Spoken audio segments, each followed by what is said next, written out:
All right. Hello, and welcome to Stasis Pod, the Transformers animated podcast. I'm Rob. I'm Jen. I'm Alex. And I'm David. And you'd better drop and give me 20 maggots, because today we are headed to Autoboot Camp. Raises so many questions. I mean, this is it's one of the better titles. Actually, we're getting into some more creative titles here. Yeah, I like that, especially because that is not actually a term that's used at any point in the episode to describe what's going on, and yet it is what's going on. Oh god, yeah, we don't get a title drop. No. Yeah, no title drop, even though this would be a perfectly good, opening for title drop. You don't get one, and that's okay. I like that. Transformer, they don't have boots. Well, they also don't have stinging insects, and yet... Okay, yeah, that's a good point. I mean, there's a planet of spiders. There might also be a planet of bees. Oh my god. Oh my god. Not just bees, but also wasps and yellow jackets. Also, I'm going to object to the assertion that they don't have boots. There is an Optimus Prime toy from this toy line, if I recall correctly, that has boots. That come off? I might be thinking something different or something that was maybe shown and canceled, but there's like a Optimus Super mode in this. Oh, right, yes. I think toy. that might have only been released in Japan. Oh. It's one of those tail end ones when he has, the flight pack. Oh, right. I think you were going to talk about those Japanese exclusive ones that turned into shoes. Because that's a thing. Well, yeah, but damn it. That's a thing that I had almost forgotten. At best, And that's now... its own continuity. At worst, that might be a movie tie-in line in Japan, because everything seems to connect to the movie line in Japan. Oh man, a universe where everybody is shoes? No! I think I just pitched the world's worst Rick and Morty episode. Oh yeah, I'm I guess angry now. yeah, there was a thing that never was made that was basically Power Master Optimus Prime. Huh. Alternately, So I just angry. pitched the world's best episode of Sliders. Yeah. Just John Rhys That's Davies yelling at a bunch of shoes. Why? Anyway, so... Why would you even propose that? Transformers, holding me Transformers, robots in disguise. Autobots wage the battle to destroy the evil forces of the Decepticons. Transformers, all in they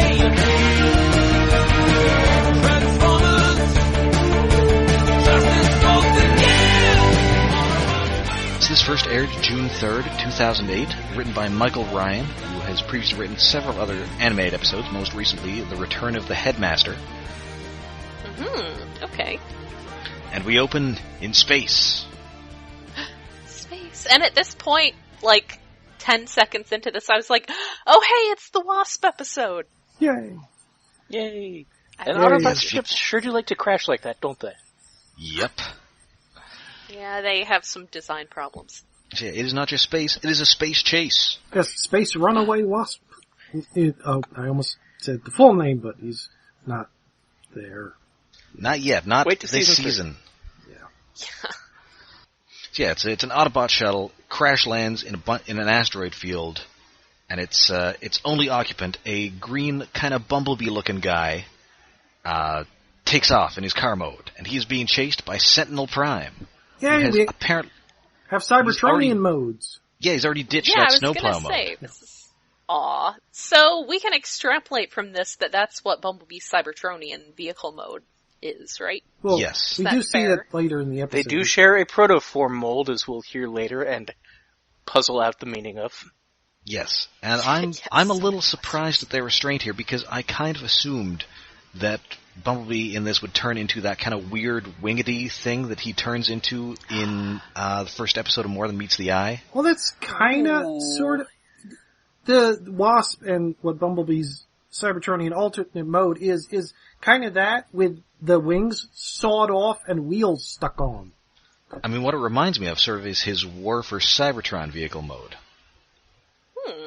Where it's got the That big wasn't wheels at even the back and little ones at the front. Well, yeah, that probably... That wasn't even a thing then Inspired. yet, was it? No, that came after this. Right, so I'm wondering if maybe that was inspired by this. Ooh. Which is weird because, again, it doesn't look like that flying saucer-looking thing that he turns into in the first episode of the G1 cartoon, which you would think everybody would have seen. Maybe it just wasn't feasible to make him into that. Maybe. Well, his robot mode, Cybertronian robot mode, sort of has cues from that, like the chest piece on Wasp is kind of like the top of that weird saucer thingamabob. Although we'll note here that Wasp does have that this green guy who is Wasp, has a very insectile head. Yeah. And, in fact, a very Waspinator kind of head. Yes. He's got- Dun dun! His head crest is sort of stylized antenna, and he has a jaw that doesn't split in half, but it's, well, like how Bulkhead has his big toothy digging shovel thing, Wasp just has sort of a pointier thing. That looks Kind of like a motocross helmet if you could stab yourself with a motocross helmet. Oh, Yes. yeah. I'm sure there are some you could manage to do that with. And then he's also got the bug eyes. Yes. As you do. That And he's helps. voiced by Tom Kenny. Yes, And this is- Tom. Yes. Not a voice you hear from Tom Kenny as often, but it's kind of fun hearing him do it. It's very much his Yancey Fry voice from Futurama, Yeah. where he's Fry's jerk older brother. Yes. I mean, just as Wasp, as we're going to find out, is kind of Bumblebee's jerk older brother. Yeah. So yeah, he hops a bunch of asteroids in a way that I'm pretty sure does not scientifically work, but They're near a space bridge. Gravity around space bridges is weird. I'll buy it and I'll send you a no prize. Fair True enough. believer. Fair enough. So he triggers this space bridge and then blows it up as he's going through it. So he gets out and Sentinel is stranded without his quarry. Ha ha. It's funny when bad things happen to Sentinel. Yes, it is.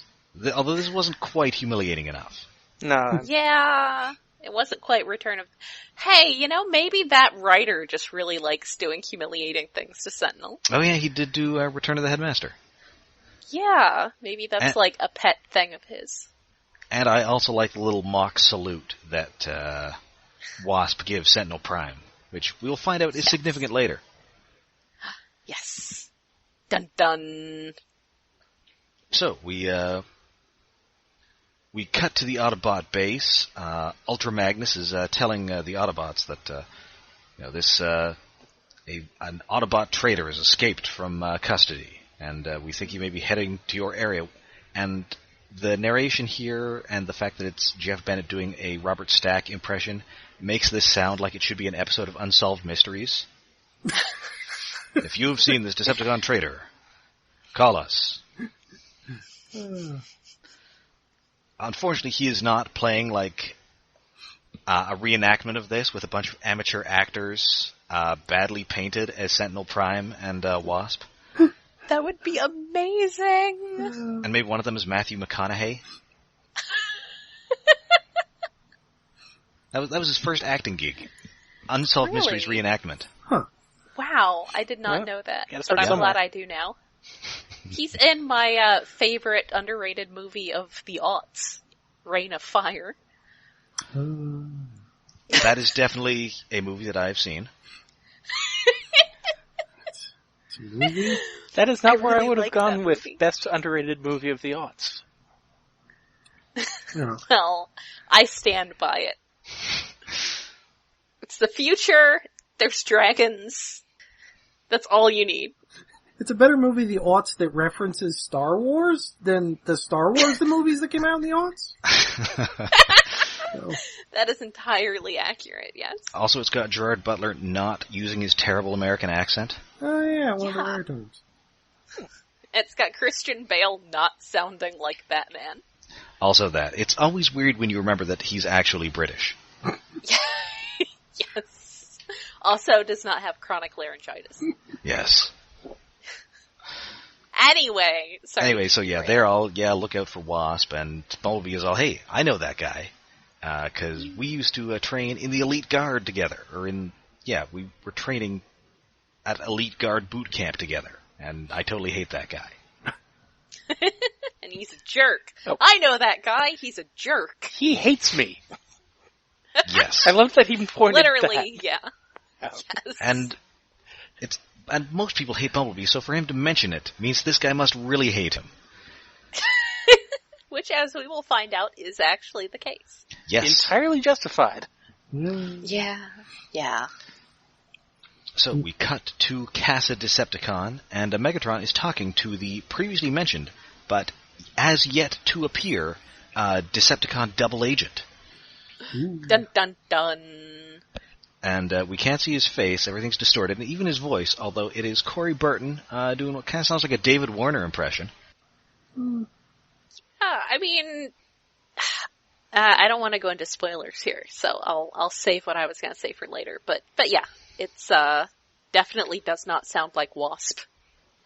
No. It does not sound like Tom Kenny. Although at this point we haven't heard Wasp talk. No. This is fair. That's fair. Also, it's after some deck beams over some audio of this mystery transmission to the Autobots. They strongly imply that Wasp's jailbreak was a distraction here, don't they? Yes, they say, congratulations on orchestrating that breakout. Mm-hmm. But I think it's kind of in double speak, so you don't know whether it's like congratulations for getting out of jail or congratulations for breaking our Patsy out of jail. Like, congratulations on the breakout. Yes. Good job with the breakout. And yes, Sumdak is able to, because he is still working as their science slave, Yes. he is able to beam part of this transmission to the Autobot base. And so they don't get much of it. It's like trying to watch porn on a scrambled channel in the early 90s.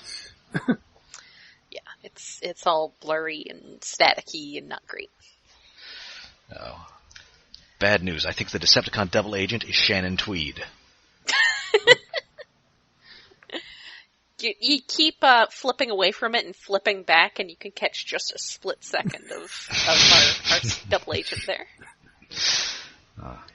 Flip back, Yeah. flip back. Wait, this one's pro wrestling. Oh, wait, no, it's not. So, yeah, Bumblebee and Bulkhead are the ones who are on monitor duty at the time, so they see there's a double agent, they assume that it's Wasp, and so Bumblebee decides, I gotta finish this, because this is kind of my fight.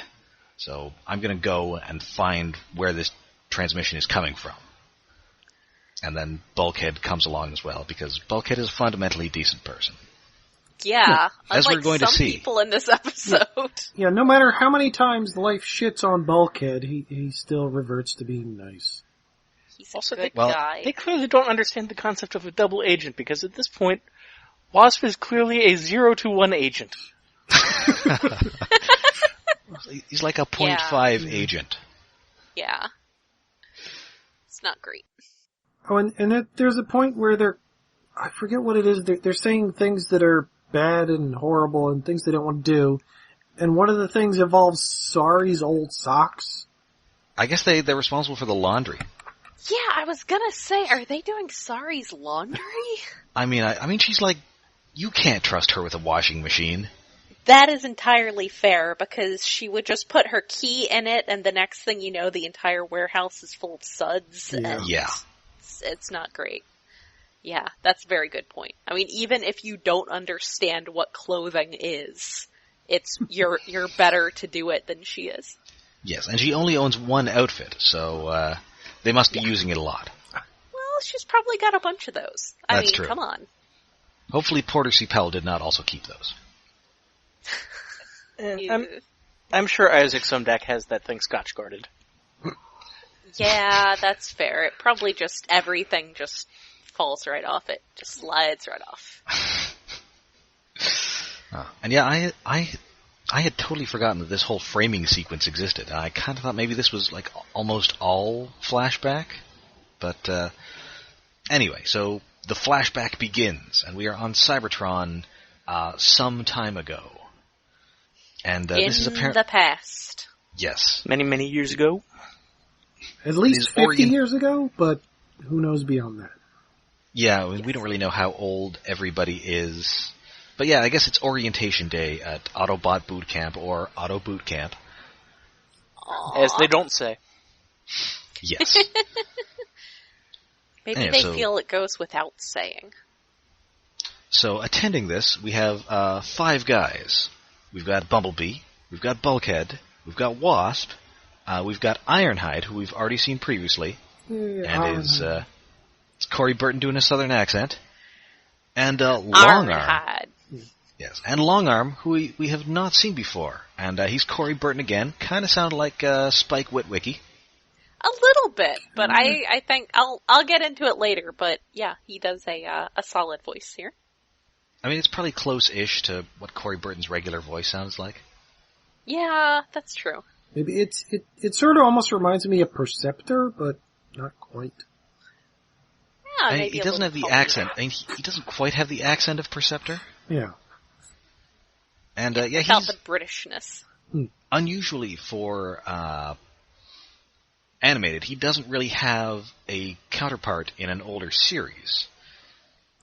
I mean, he's, Not really. Can we get it out there? Can we just spoil, or are we gonna have to wait on the spoilers? I mean, if you're listening to this, you should probably watch the episode first. Yeah. And it gets spoiled at the end of the episode, so it's not like Yeah. that So, this So guy he- is. somebody. It's a very good voice of Shockwave, just trying to sound like a normal guy. Yes. I mean, instead of his whole like stilted speech, it's basically and I'm really impressed with Corey Burton for doing it like that, taking that voice and just doing, well, what if it's that same voice but acted differently? Yeah. It's So, like one of those scenes on Orphan Black when you have one of the clones pretending to be a different clone. Yeah. Okay. So yeah, it's actually very impressive acting job there to do that voice that's like this other voice but slightly different. I like it. I'm impressed. So he does, if you listen to it, and absolutely if this is like your second time watching the episode and or someone let you play with their long arm toy before you had watched the show, then you could tell, hey, that sounds like Shockwave, just not sounding like Shockwave. Yes. And yeah, he's sort of got I kind of like his design. He's got kind of a nice gray and teal. He's kind of got a big red dot in the middle of his forehead, and he's kind of wearing a scuba mask. Yeah. Yeah. He's a But really he's got, fun like- boy. Yes. He's got like an actual face, so. And he's also got that one giant glowing eye disguised inside that face. Yes. Yeah, that's almost too obvious, because like nobody else has a design element at all like that. Well, I mean, I it's don't also know. I mean, and he's also the only guy who isn't a guy from another series. I mean, there have been previous long arms, but none of them looked anything like this. yeah, I mean, there was a mini-con named Long Arm who, presumably no one was thinking of, except Yeah. to make sure that they had a trademark on his name. Yes. Oh, speaking of names, how they get their names, which Yeah, because none of these guys actually have names yet. are not the names they're using now, which brings up weird possibilities. Like, Yes. What They're- the hell? For every point this episode got for not doing a title drop, it loses a point for every character it names. I don't know. It's interesting and weird. Like, it's kind of like they're being named as if they were joining G.I. Joe. Yes. Kinda, So yeah. the question To be is, what fair- were they called before? Do they just have, like, numbers? Yeah, to be fair, it makes perfect sense that Sentinel Prime would suck at naming people. But, but yes, on the other hand, why are you letting him do it then? And yeah, did they have like protoform number designations or something? Or And what then the if heck? you don't join the military, do you not get a name? Yeah. Is this like a Starship Troopers thing? Presumably? I'm scared. Service guarantees citizenship? I would like to know more. Yeah. So yeah, I- what the heck is with I that? offer Also- an alternate possibility. Uh-huh. Sentinel Prime is or I guess Sentinel Minor currently, is so into the drill instructor thing, even though he's not allowed to call them by names other than their real names, he is still totally into the abusive nickname thing, so he spent all night last night looking over the list of the new recruits and coming up with degrading ways of giving them their own name. I don't know. It is weird, but I do like that he calls Bumblebee a bumbler, and that's how we get Bumblebee. Of course, then this makes you wonder, how did other characters get their names? Like you, a red truck guy. You're always looking on the bright side. I'm gonna call you Optimus. Optimus and Sentinel are RC, really like weird. RC had a name, and that's not even a name that means anything. Whoever Optimus and Sentinel's drill instructor was really into Cybertronian Latin, I guess. Oh man, maybe it was Ultra Magnus. That would also explain Elita 1. I mean, even though that's not even Latin, but it's also not like a noun. Kind of an elitist. I'm gonna call you Elita. I don't know that, but her name One. Elita 1. It's more like you're Elita 1, you're Elita 2, you're Elita 3. I'm not going to remember all your names. You're just a number. Maybe she was triplets. The women's drill instructor is really bad at coming up with names. Yeah. So I like that in this scene, at one point, actually a couple times in this episode, they use the word mudflap as an insult. Because I feel like, and I realized that this would have, I'm pretty sure this aired before Revenge of the Fallen, but I feel like after Revenge of the Fallen, mudflap is absolutely an insult. Oh, it was at this point too, because Mudflap the Cybertron toy shelf-warmed for like a year. That is Even also though he fair. was pretty cool. I like that toy. Yeah. He's up on top of my desk right now with a bunch of other dudes. I never bought one to get bash into Signal Lancer like I should have. Aw, alas. So yeah, everybody meets each other. Bumblebee and Wasp immediately dislike each other, even though they are from the same protoform mold. Which, okay, that's a thing. I mean, it's a thing that's become more of a thing since then, but it's such a weird and Allspark thing. Almanac, please elaborate on this for us. Oh no. Oh no. It elaborated a little bit too much, but I do like that, Yeah. characters sharing molds, because characters have always shared molds, so making that a thing in the fiction is like, yeah, that's cool. Yeah, it's fun. Mm. I feel bad for Bulkhead being set up as just the Gomerist of piles. Oh yeah, he is the Vincent D'Onofrio of this little Full Metal Jacket. Poor guy. Oh. Except, at no point, however, does he, snap and murder Sentinel Minor here. No matter how remains, justifiable. he remains wholly good-natured throughout. Which, more than anyone else deserves. He is too good for this Autoboot Camp. I mean, he is just- such a... No. He just wants to be a space bridge technician. I mean, he is such a hayseed that when we are first introduced to him, he is like chewing on what appears to be metal grass. Yes. Yes. And is this the first mention of him at all in relation to Space Bridge Tech? I believe so, yes. It seems Other it's than the weird fact it that they comes- were Space Bridge techs. Well, Yes. yeah, but they were more of like sanitation for space bridges, kind of. It is a thing that it seems that it's this late in the show that we find that out, that he likes space bridges. And pay attention, this will be important. Yes. This will come up. So yeah, they all line up. Sentinel Minor introduces himself. He has a pretty great line about how we're all friends here. Yeah, which I laughed at. Aww. Welcome to Right. Japari Iacon something? Yeah, because, they all ask, he asks them, what your goals are, and, Bumblebee wants to be in the Elite Guard, Long Arm wants to be in Intelligence, and, Bulkhead wants to be a space bridge maintenance technician. That seems like a perfectly solid career. I don't see what's wrong with that. Because he's a large piece of farm equipment? Well, are we being functionist about this? Let's not get functionist about this. I mean, we Sentinel kind of is. are with Sentinel, because he talks about how he's a bot who knows his place. Yeah, well, that Sentinel would do that. He's a jerk. And his kind of setup is a half-tracky thing. Yes. I mean, he kind of looks like a piece of military equipment, but... I mean, he was working on an Energon farm, whatever that is. Yeah, where they farm Energon. And at one point he talks about sweeping up Energon dust, so I have no idea how that even works. He's totally just it's an MMO. He's sitting at home on his laptop doing MMO Energon farming and Energon dust sales on the auction house. Well, yeah, the Energon explodes out of the volcano. You got to sweep it up with your big scoop on the front of your tank tractor mode. Yeah, he does have a big plow. He's a harvester, I guess. It's important.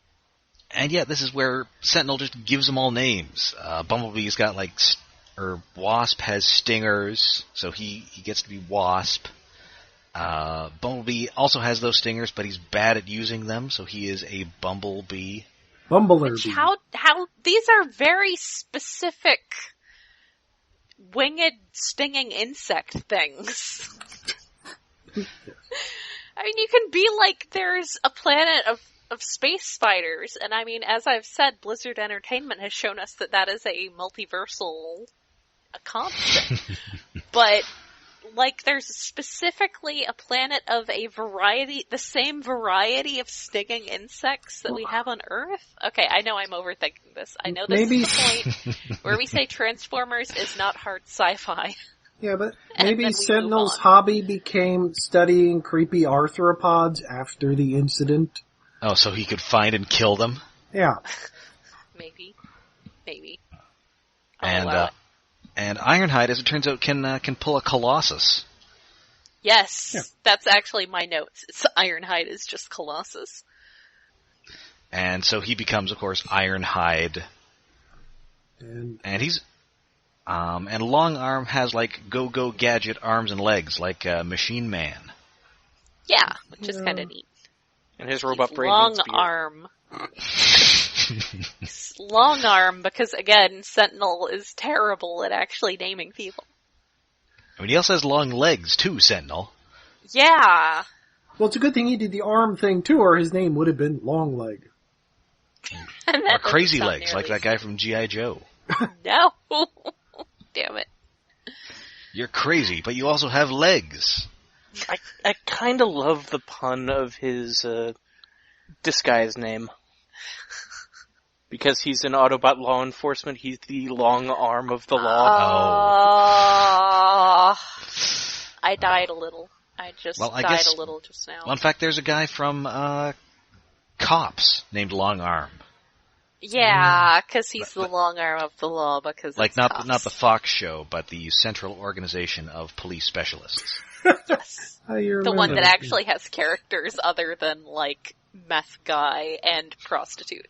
Yeah. Fighting crime in a future time. And somebody. I thought the character future named- on that show looked suspiciously like Florida 2 years ago. Oh man, that is what, IDW wants to dig into those more obscure, Hasbro properties. Oh, Yeah. Cops is Hasbro? Cops comic in the style of Cops, the Fox TV show.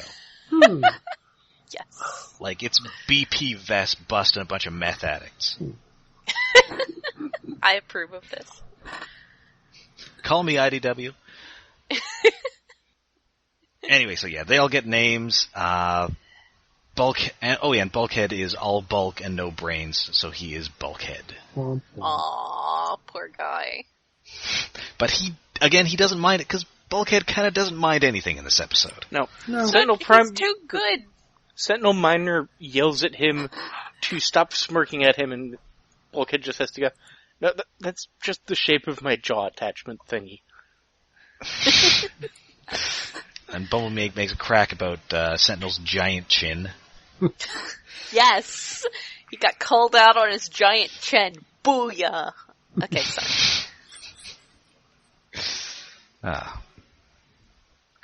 So yeah, His chin they should be less large. so Sentinel immediately doesn't like them because he is playing Arlie Ermy in this episode. Yes. They end up having to do a bunch of oil cleanup, and they screw it up, by which I mean Bumblebee screws it up, and buries Sentinel in a giant stack of oil drums. Hey! Haha. I like the concept of transform-ups instead of push-ups. Yes, that is a clever thing, and thankfully none of them are those guys who kind of have to like do a flip and then transform. Oh, that would get awkward. Yeah. Yes. Although I think there are parts in this episode where we see Bumblebee transform in two completely different ways. Yeah, it's one of those try not to think about it too much. Like how I think every time Hot Rod transforms in the movie, it's a totally different way. There's three and a half different ways he transforms in the movie. And that's even before he turns into a Winnebago. Yeah. That's true. So eventually, they get assigned these transform-ups, and also Bumblebee is assigned to just balance a couple of oil drums and repeat to himself that he is a worthless oil stain, which is like, a little counterproductive. Also, why is he being subjected to a Japanese school student punishment? The hell? That poses a reference to something, I didn't realize that was an actual thing. I think it's a Monty Python thing. Maybe. I just know it from anime where every once in a while... I don't know if this is a real thing that still happens. It probably does, but it seems crazy. Like, you have a student stand in the hallway for doing something wrong, holding like 2 buckets out at arm's length. For who the hell knows what reason? That's really not cool, because that hurts, man. Yes. Yeah. And, I mean, that's so similar to this that I have to assume that this thing in the episode is a reference to that. Or they're all a reference to something else. It's just so weird. Maybe it's an old British thing that somehow wandered the world. Boarding schools are also really terrible. Ooh. Yes. Or so English literature has taught me, or by that I mean Neil Gaiman. Reading Neil Gaiman has taught me that British boarding schools are the worst. Now that Hogwarts seems pretty nice, except for, people constantly getting murdered by wizards. Well, okay, there's that. And there's also Lord of the Flies, a book written in response to somebody writing a book that was about boarding school kids getting stranded and not immediately murdering each other. Piggy. Like, why would you even think that would be a thing, that they just not murder each other? Have you not been to one? Anyway, so Bumblebee just decides, they'll screw this, and quits. But then he spots there's somebody in the shadows talking to a communicator. And Megatron, in his pre-Earth body, is talking to him. So there is a double agent at this boot camp. Dun dun! Bumblebee does lose track of him, though, but does see Wasp walking out of this warehouse. So therefore he assumes that Wasp must be the traitor. Good job. Good job. So instead, he doesn't know what to do. So he talks to Longarm, who is kind of the one guy here who is not Bulkhead and doesn't totally hate him. Good job. And Longarm does that thing that I've mentioned before where the character is, that they're lying, but the other character who they're lying to does not. Because he's not a very good liar. Longarm is like, what? You heard a spy? Well, oh, jeez. Can't just tell Sentinel. You gotta find the proof yourself and take it over his head. Yes. Yeah. That'll make you an asset, hero.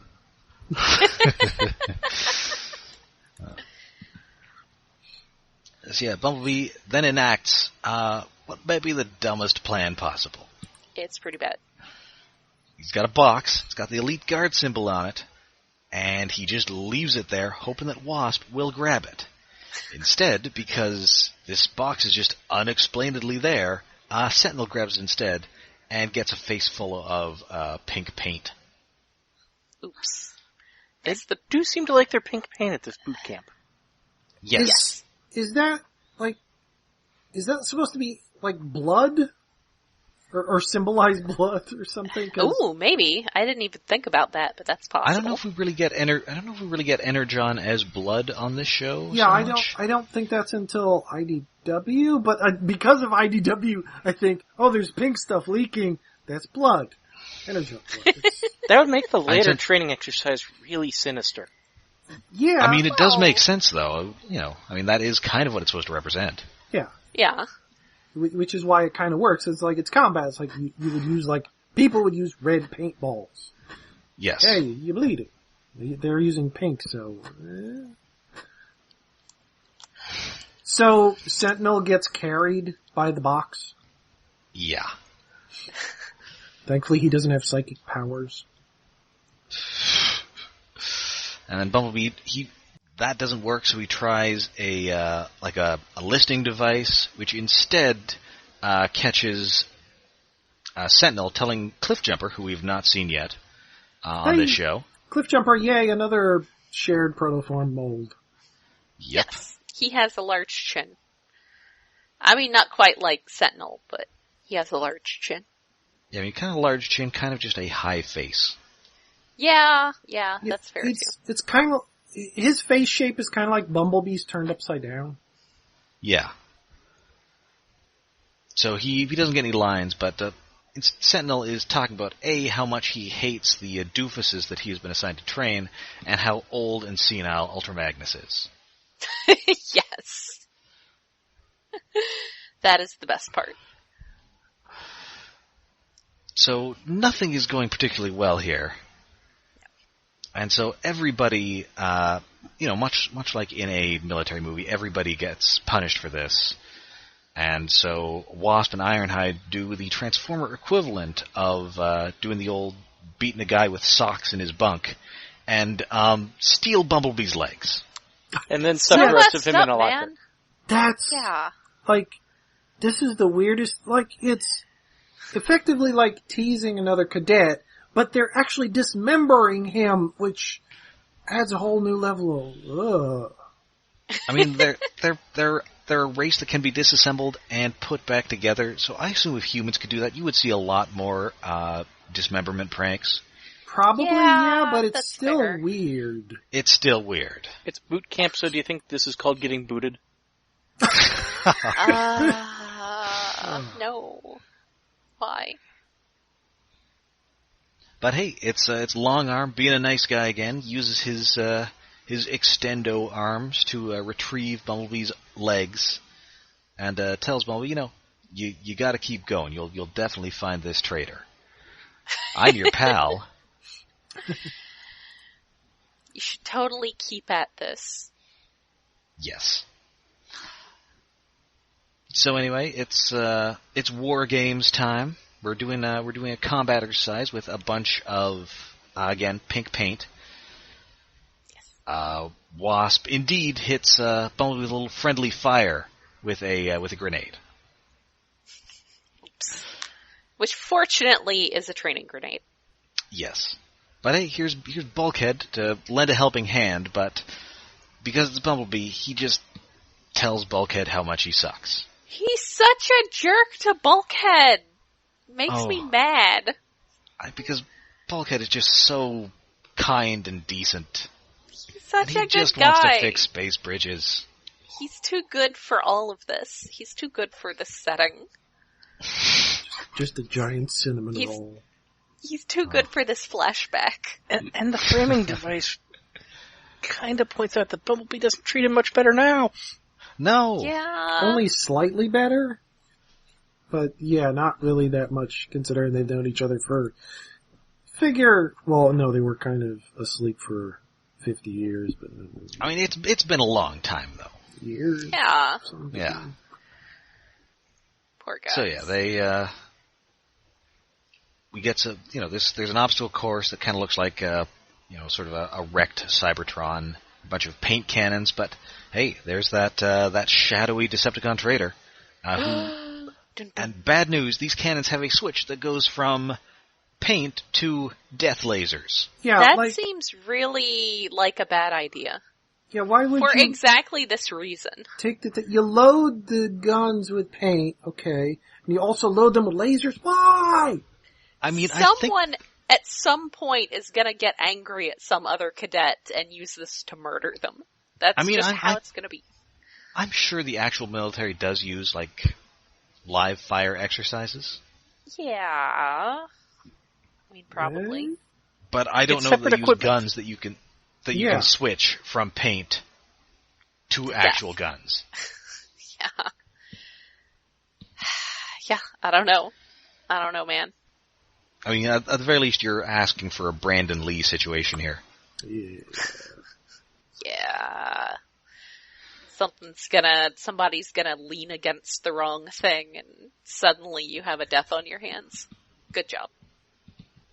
And indeed, despite being the constant subject of abuse from Bumblebee, Bulkhead saves his tiny yellow friend by dropping a building on the cannons, but also dropping it on Sentinel. Yeah. Yeah. I love how he's in a sling in his next appearance. Yes. And hey, Bulkhead says, "Oh, geez, I better apologize." And Bumblebee, in what is actually pretty good advice, says, "Just get out of here." So yeah, back in the present, Bumblebee and Bulkhead are out in the wilderness looking for the signal.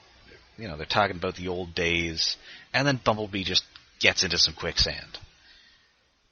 Or quick mud or something, and Bulkhead just has to rescue him again. Good job. And then Bumblebee's a total dick about it, and Bulkhead just leaves, as he probably should have a long time ago. Yeah, as he should have, years ago. Like, you just need better friends, Bulkhead. Like maybe Prowl. Yeah, hang out with Prowl more. Hang out with Optimus more. Or Ratchet. Yeah. I'm sure Ratchet I can would see the like problem you with just the fine. situation now. Yeah. What's that? I could hang out with Prowl more, but he's A, a Prowl, and B, a total quiet weeaboo who doesn't seem to have much patience for Bulkhead's clumsiness. Oh, Yeah. Ratchet, who, is cranky at everyone over everything.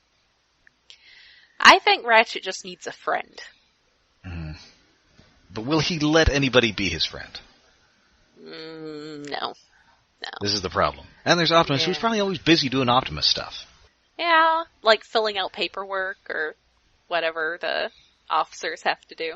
There's also Except the subordinate superior thing, which is always weird. Yeah. Yeah, I guess. They need a sixth member of this cast. Like, Jazz should have stuck around, and I'm sure he and Bulkhead would be pals. Yeah. Oh, yeah. And I'm Jazz sure is Bulkhead a good has fun guy, hanging out with Bulkhead's Sari. a good guy. Yeah, I bet Jazz would really appreciate Bulkhead's art. He probably would. Yeah. Or even if he didn't, he would probably say he did to be nice. Yes. But I think he actually would. Yes. Anyway, so as soon as Bulkhead leaves, Bumblebee almost immediately just falls off a cliff. Yes. Because he apparently cannot actually do anything by himself. So we flashes back again. We're about to get a surprise locker inspection, looking for, I don't know, contraband junk energon or robot pornography or who knows what else would be in these lockers. That does raise a lot of questions. So Bumblebee thinks, this is my last chance before Sentinel just finds what he assumes will just be like a bunch of Decepticon paraphernalia in this locker. Like, he expects Wasp to be like Robot Mark Furman or something. But hey, Long Arm he trips up Wasp, and Bumblebee then light-fingeredly pickpockets his locker key. He opens up this locker, and indeed, there is a Decepticon communicator inside. You can tell because it's in Decepticon colors. Which is very helpful. Thanks. I mean, Thanks, really, guys. you'd think that you would just paint that thing red. Nope. Or, It's almost or like make it was look planted like, there or something. Yes. Yeah. Dun But, dun. I mean, to plant it, nobody was near that. You'd have to have really long arms or something. It must have been Ironhide. Yes, this Ironhide could totally pull that off. Whose main source of amusement seems to be turning himself to iron and letting people punch him. Which is occurring more than once in the background of this episode. Yes.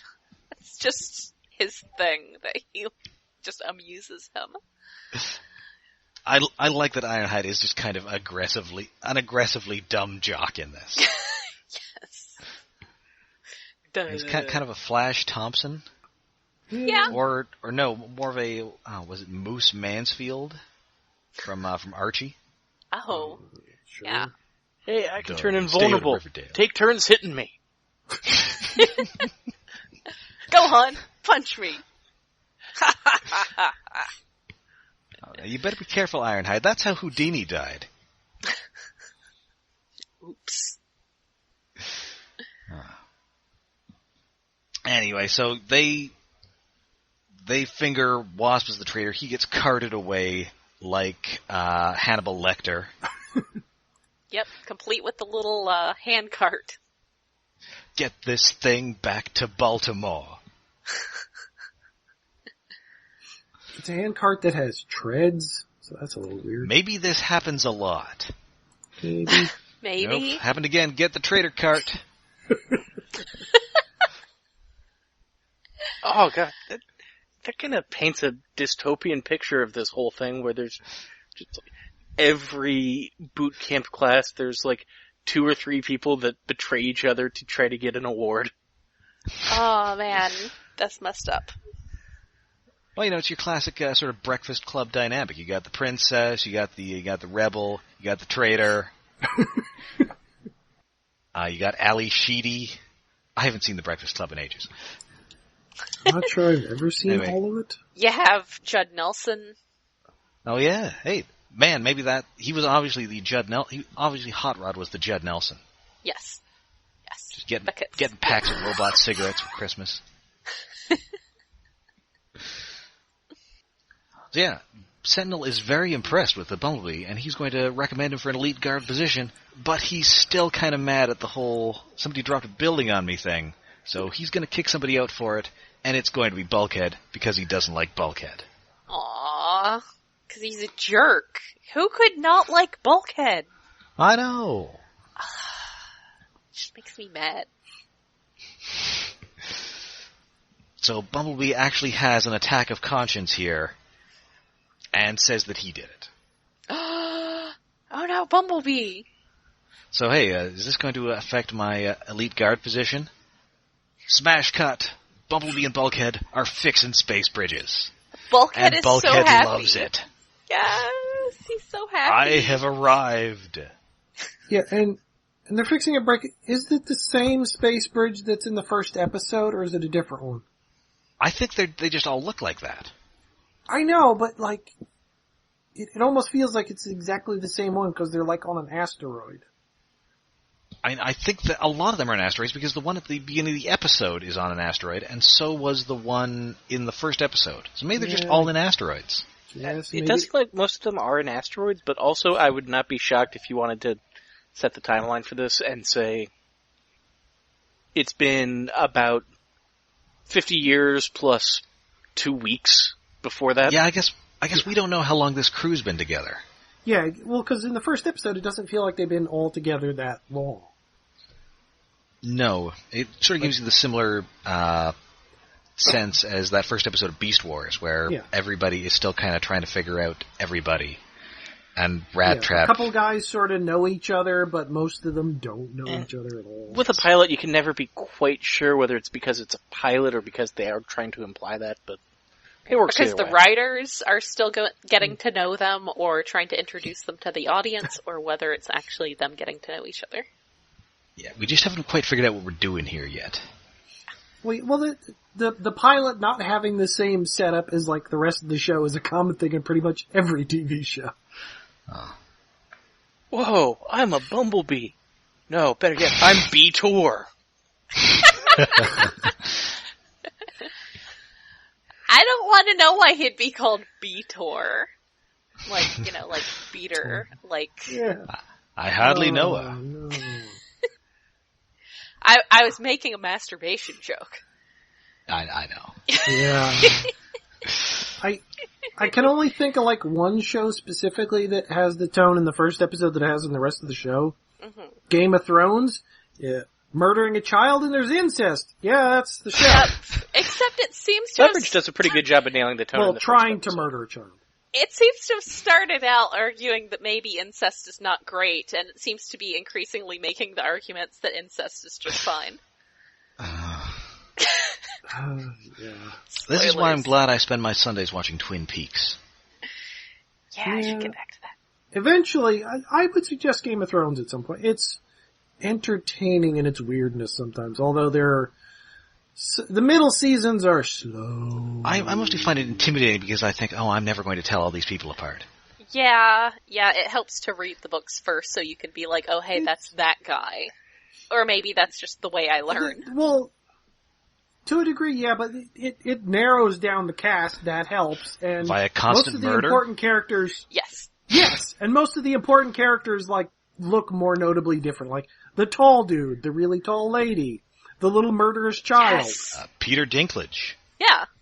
Peter Peter Dinklage. Dinklage. Oh, Peter Dinklage did good. There's just From so Jersey. many things I keep hearing that make me go, okay, I don't need to, knowing that Jason Momoa only lasts one season.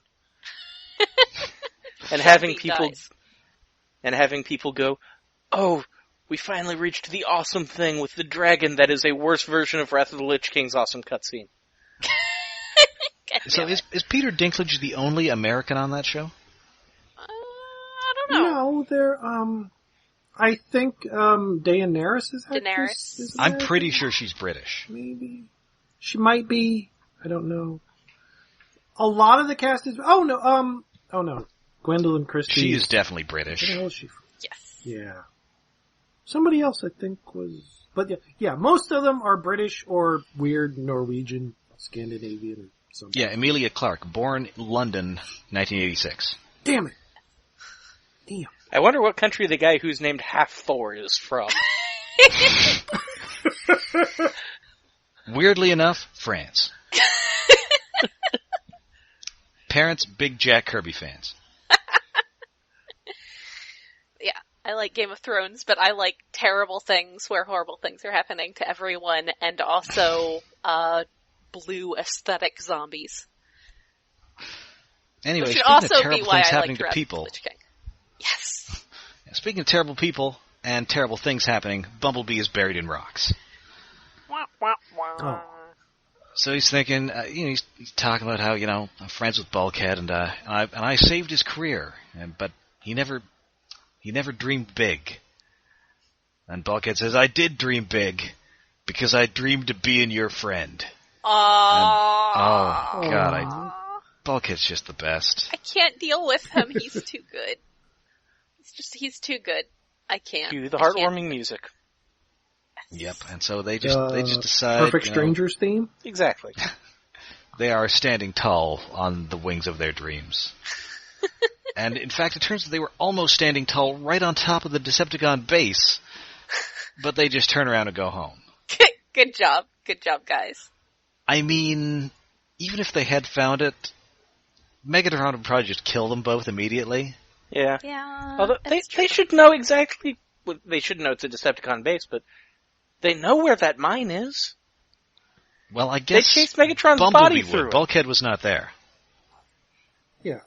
Well, if it looks like the same mine, we're not sure it's the same mine, but it's probably the same mine. I'm reasonably sure it's the same mine. We don't know. Why would they think that it's that place? Well, they wouldn't be there. It's just full of space barnacles.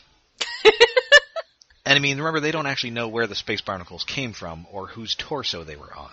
Yeah, that's true. Anyway, ew, space barnacles. I don't want to go in there. Yep. It's gross. I want to get So, space barnacles. Speaking of space and or the barnacles therein, cut to space. And Wasp didn't actually make it to Earth. He's still on that asteroid.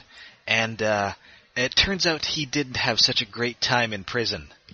He's gibbering Yeah, madly I know, he's and speaking of himself in gibbering. third person. And he just sounds, I mean, it's still Tom Kenny, but it's Tom Kenny doing Scott McNeil doing Waspinator. It's so good. it's not a full Waspinator, but it's edging. He started the buzzing. Does Bumblebot not hide from Though, Wasp? that made me have a moment of thinking, well, Tom Kenny is Waspinator on this, is Wasp on this, and he's also Starscream, and Waspinator was Starscream for that one episode, except he was Doug Parker. Oh man. It all connects. Dun dun dun. It's like poetry, it rhymes. Yeah. Anyway, so did Wasp just go insane from being falsely accused of being a traitor, or are Autobot prisons really bad? Yeah, that seems both. pretty, it's pretty bad prison there. It's kind of scary. Think about who'd be in an Autobot prison. Probably Mostly a bunch of Decepticons. Yeah. We've seen Blitzwing, we've seen Lugnut, we've seen Starscream. And then you would be the Autobot in a jail full of Decepticons. It's like being a cop in prison. Oh, that's not good. So he's getting beat up all the time. Poor dude. Or they just put him in solitary the whole time. Oh. Yeah, I would think solitary more because... Which is why he went crazy. Like, the war with most Autobots haven't seen Decepticons, so even if they are in prison, they would have been in prison for like 100 years or more. So it's like... Admittedly, if Wasp just got out, he was locked in there for 50 years, possibly by himself. Mm-hmm. Yes. So, he's Whatever crazy now. Aw, poor dude. Poor dude. So, back at the Autobot base, they, Bumblebee and Bulkhead call into Cybertron, and they call their old buddy, Long Arm Prime, head of Cybertronian intelligence. What? And he's all, hey, a congratulates traitor. him. That's, yeah. Hey, a traitor. That's interesting. I'm just gonna type that up here on my invisible typewriter. Yeah. Congratulations on your promotion to Prime, Longarm. Sorry to hear about the mysterious death of your previous boss. Yes. Yeah. Which, as it turns out, is a thing that happens in a later, or at least is implied to have happened in it. I can't remember if it actually comes up in the episode or in, like, one of the almanacs. But his predecessor is not around anymore. Dun, Hunting dun, accident. dun. That's not great. It's not great. No. So yeah, back at the Decepticon base, Megatron calls into the double agent again. And it's Long Arm Prime, who is Shockwave. Dun, dun, dun. Oh no! Seriously though, it's not It great. is a fantastic reveal, and I love the way that his face kind of shifts down so that you see, I guess the actual, like, humanoid face part of his face is just a mask. Yeah, which is creepy. Yes. And instead he's just got the blackness surrounding a single cycloptic cat eye. Yes, and antlers. Yes. Well, Shockwave kind of had thingies on the side of his head in Generation 1. Yeah, the original one had, like, antenna, big, pointy antenna, depending upon who's drawing it, Nick Roche. but it's more antler-like in this version. And I really love Shockwave's design here. I like the Yeah. colors. I really like the revision to his head. Mm-hmm. And yeah, it's like Corey Burton doing his David Warner voice again, and he's really good at doing that David Warner voice. Yes. Yeah, I was surprised it actually wasn't, when I was originally watching, that it wasn't the original Shockwave, because it just sounds like the original. Oh, Corey Burton is the original. Yeah, Corey Burton Shockwave. was the original Shockwave. Okay, then I was remembering right. You threw me off by saying David Warner. Well, the original Shockwave was a David Warner right, impression. David Warner is, now we're talking Because David he was Warner. he based it on the bad guy on Tron. Yes. Yes. He's imitating the Master Control Decepticon. Okay. My brain just confused. Or no, me. not, well, it's not the Master Control, It's the guy. Was it Sark? Something I silly. think it's Sark, yeah. Because, the Master Control program might have also been David Warner, but it was, like, slowed down. So it just sounded like this. End of line. And yeah, And yes, voice actor Corey Burton based Shockwave's voice on that of actor David Warner, specifically his role as evil computer Sark in Tron. And indeed, when they did Tron stuff in Kingdom Hearts 2, Burton did the voice for that as well. Oh, cool. Ah, neat. Also, I really like David Warner. but I also like Corey Burton. No, yeah, David Warner's great. Yeah. And so, yeah, that is Autoboot Camp, and this might be my favorite episode of Transformers Animated. It's pretty good. I don't know that I'd say Yeah, it's it's a entertaining. favorite, but I definitely think it's good. It's at least top It's 5. got- sets up Shockwave, and we get a nice past and some more on Cybertron. It's neat. And I love the way they deal with the Bulkhead-Bumblebee relationship here.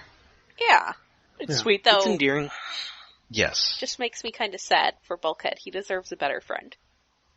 I mean, the thing is, though, he's happy having Bumblebee as his friend. I guess. Fine. The important thing is that Bulkhead is happy. Yeah, that's what really matters. That's all that matters, is that Bulkhead is happy. And yes, it does set up the Shockwave thing, which is, I think, my favorite plot development on the entire show. It's brilliant. Yeah, that's a really good plot thread. And it also resulted in a brilliant toy. Oh yeah. Yes, And absolutely. as much as I love the show deco, it looks gorgeous in bright purple. Yes, it Yeah, does. I got the purple. Oh, the purple is... Although we do eventually see the purple on the show. Yeah, Belatedly. which worked out. Yeah, it works out better. I mean, I guess the gray is kind of more similar to, what is it, Radio Shack Shockwave? Or Shockwave. Shackwave? Yes. Shockwave. Shockwave. So yeah, no, this is a great episode. It does advance the plot a lot. It gives us flashbacks, which I always love, and it's got that great character stuff that the show is very good at when it wants to be. Yeah. I like it. Good episode. Thumbs up. Yeah. Yes. So until next time, you can find us all over the internet. We are on Tumblr, we're on Twitter, and we're on Facebook. And we are hosted by iaconunderground.net, where we have a Patreon set up to help support this and our news show. You can find that at patreon.com/iaconunderground. And Check out some exclusive recordings. yes, we currently have some exclusive recordings, where you only have to donate $1 a month to get access to our movie reviews and various other fun things. And yes, Various other fun being... We did it! Kimono Friends episode 1! Yay! Yes, our previous Kimono Friends episode was so popular that we just had to return to that well. So, in the words of Taylor Swift, come and look and see what you made us do. Topical. Yes. It won't be by the time this airs. Yay! Oh, pop music. New Taylor Swift song? Okay, sure. At least I'm more hip than David. I'm too hip for Taylor Swift. I'm like past it. So there. I have no I am- idea what the song sounds like, but I know it was the fastest of 40-something million views on YouTube. I am aggressively normcore, by which I mean I base my personal style on Norm Macdonald.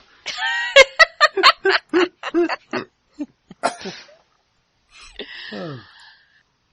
So, yeah, and of course you can find us on both iTunes and Google Play, wherever finer podcasts are found, and if you download us from either of those places, please rate and review us. So, and of course, join us in 1 week, when we will be elbowing each other for some door crashers on Black Friday. Yay, until cheap then. crap. Until then, you steal things. Your name is Rob. You're a heavy drinker. Your name is Jen. You make sarcastic comments. Your name is Alex. I guess I'm named after the King of the Jews. I'm David? I thought the King of the Jews was Jackie Mason. You're a famous statue. You're David. Oh, damn it, I should have gone with You're not Sylvia. You're one of the kung fu creatures on the rampage. 2!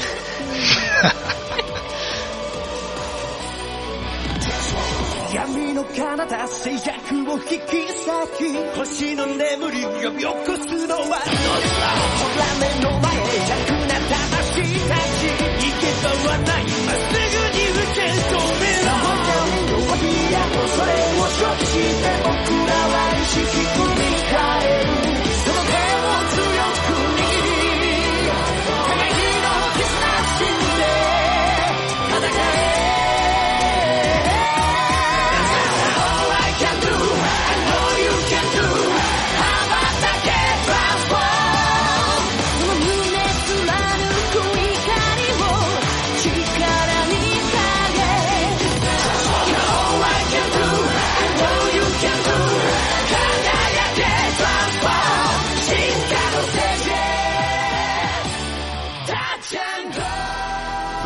Okay. Alrighty. And then we can, Alright, so if I've had less outtakes to add to the end because of our recording system now. well, I guess that's Good. good. It's good that there's less to edit, but there's less out.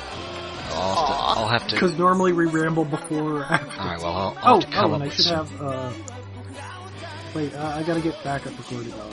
Okay, well, I'll come up with some goofy non sequiturs.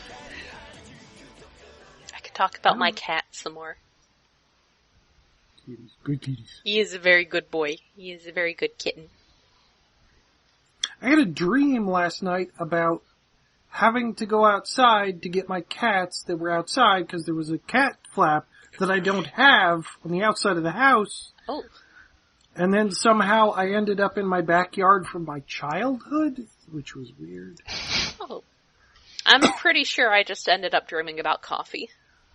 I'm gonna guess it's safe to say I dreamed about coffee. I so rarely remember my dreams that this was odd. Yeah, I almost It was never very get short. dreams I remember. Well, the best part of it was I felt great because I caught Fluffy, who did get out once, and it took 3 tries to catch her originally. But in the dream, it's like, hey, I caught her tail and got her in the first try. That was nice.